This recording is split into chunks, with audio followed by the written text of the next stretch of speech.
All right, so we've seen this post right here. Boom, right there. It says it's an Instagram post. I thought I'll share it with you guys. It says, woman explains why traumatized people always reject love. Okay, this is a dynamic that a lot of people don't pay attention to. You know, everybody kind of pay attention to the discrete logic, right?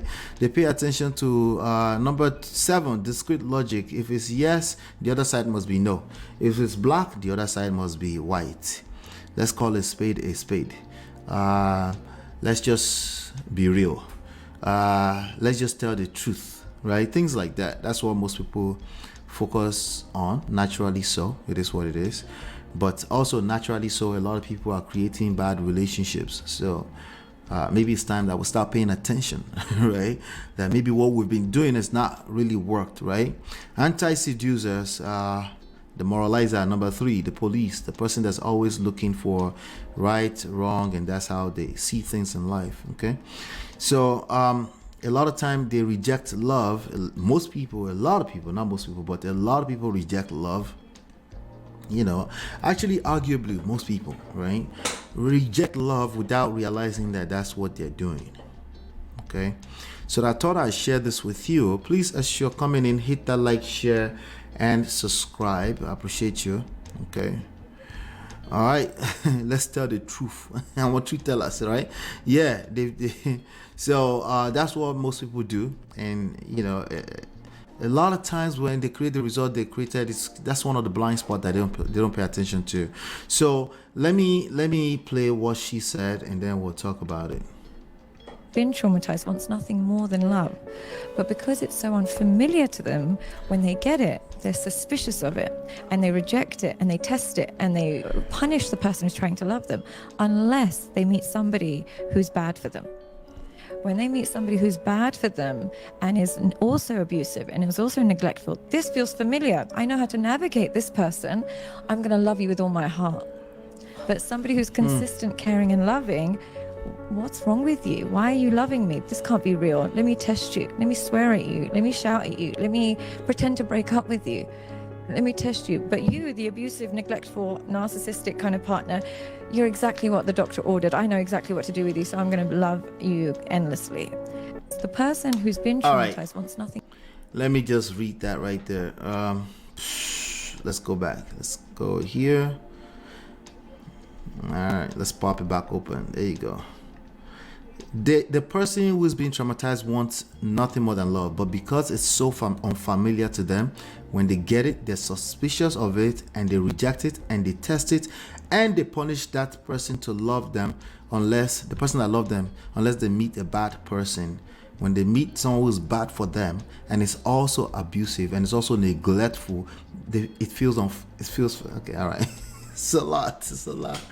Let me pop it open, and then I'll pause it as we go, and then the person who's being traumatized wants nothing more than love. Okay, so they want what they want. Just because you want what you want doesn't mean you're going to get what you want, right? That's what they're saying there.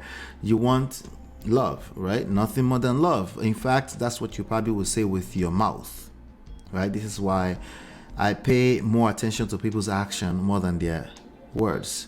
A lot of people just talk, right? And they mean what they say. Doesn't mean they don't mean. This is why when people want to go in the direction of, but they intentionally want to lie to you, as I know they're lying to you, doesn't mean they want to lie to you. Not necessarily. Okay, most people, they're just trying to figure out this thing called life out. Okay, so oftentimes what they're saying, the story they're telling themselves, what they'll tell you, and it's still a bunch of lies, right? So let's continue. But because it's so unfamiliar to them, when they get it, they're suspicious. You know, if you're not used to somebody giving you a bottle of water, what do? You say, why are you giving me water? Did you put something inside of it? Excuse me. Took an opportunity to drink some water there, right? Yeah. Why are you giving me water? Because they're not familiar with somebody doing anything nice for them, right? Now, people are not born that way. We're talking about trauma, right? So it's unfamiliar, right? They've been collecting for so long, they can't see it. They can't fathom. They don't understand it. right? And it's subconscious. It's not they choose not to understand it, okay? See, you gotta apply empathy and understanding when we're assessing these things, right? It's not that they decide that they just want to attract toxic. They just happen to attract toxic, okay? Let's continue. And they reject it and they test it. That part, they test it. What do most people do? What's the name of our new book? The number one red flag. What do most people do? They just go out there and they want to test. Somebody asked the other day, they said, hey, how can I test if a person is real? I was like, you've probably already been testing. You're looking for a better way to test. Well, testing consumes all your energy. There's no energy left to attract what is good for you. There's no energy left to even identify what is good for you when it's in front of you. A lot of men these days, if you put a feminine, submissive woman in front of them, they can't recognize it because they're actively looking. They're saying, let me see if she's masculine. Let me make sure she's not masculine. The same thing with a lot of ladies these days. Let me look out for the red flags. I don't want to end up in the same situation again. Naturally, this is the natural direction of things when you don't know any better, right? When you don't know any better, and keep in mind, it's happening mostly subconsciously, right? Let me continue real quick. And they punish the person who is loving to them, okay? Whatever that was. They end up punishing the person who is actually being good to them. People do that so many times. People do that all the time.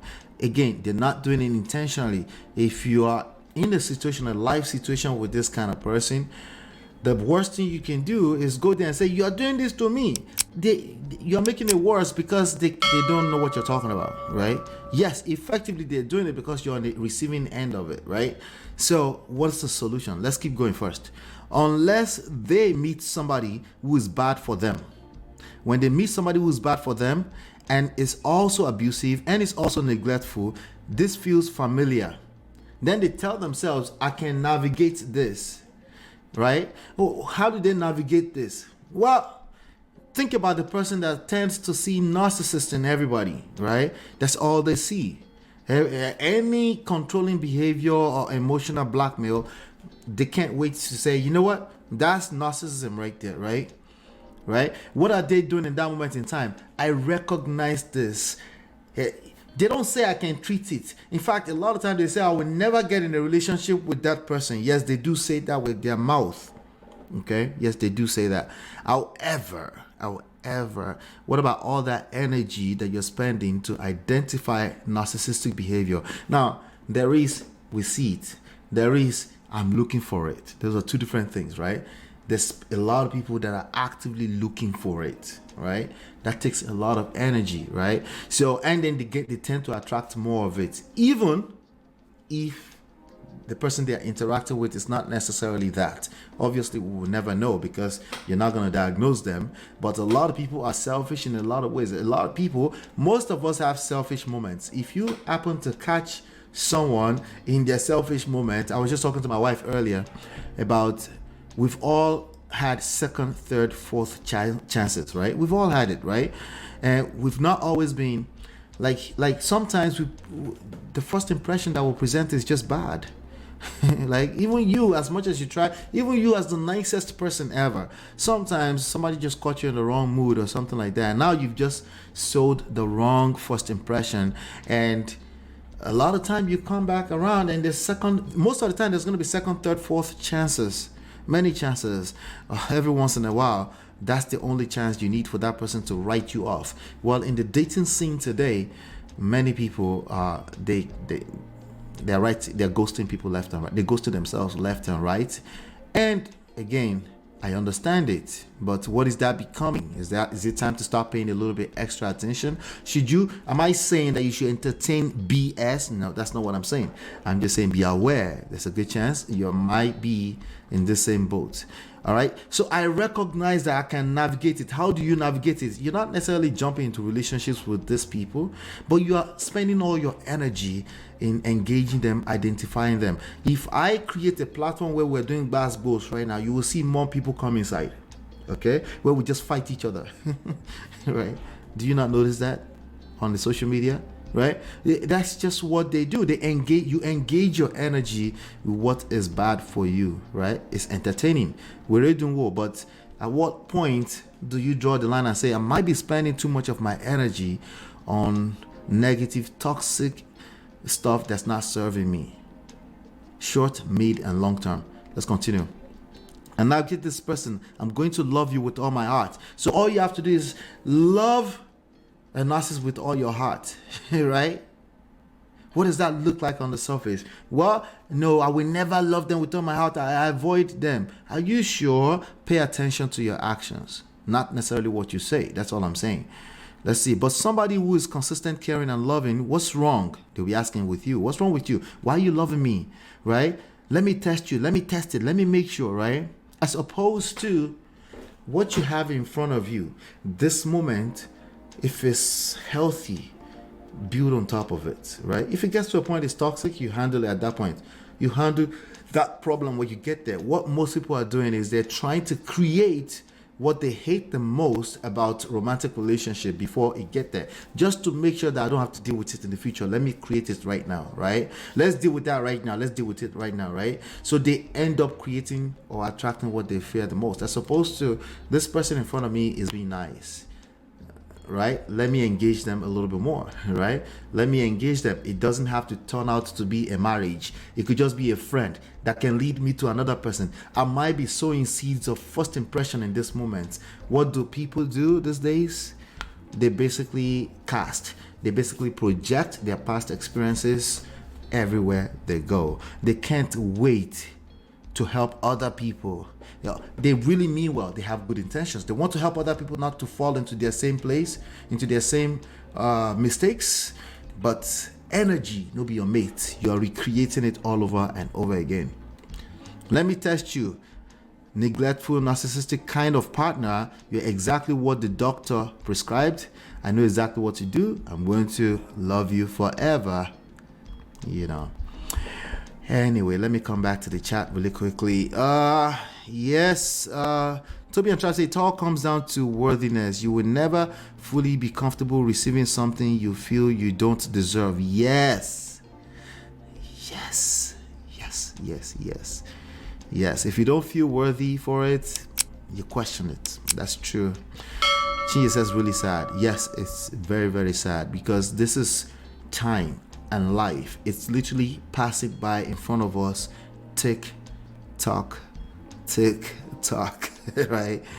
And there's no getting it back, right? The cost of these behaviors, subtle or not, subconscious or not, unconscious or not, the cost is grave. Okay? The consequences, grave consequences. You never get time and life back. Okay? So the only thing you can do is just be better as we move into the future, right? That word narcissist became so popular between 2021 and 23. Yeah, it's everywhere. It's everywhere. We're all diagnostics. How do you say it? We're all narcissism practitioners now. We can detect them from afar, right? All of us. And it's problematic. That's not even funny. Okay, what's going on? Not too far. Good to see you. All right. So let's move on to the next story.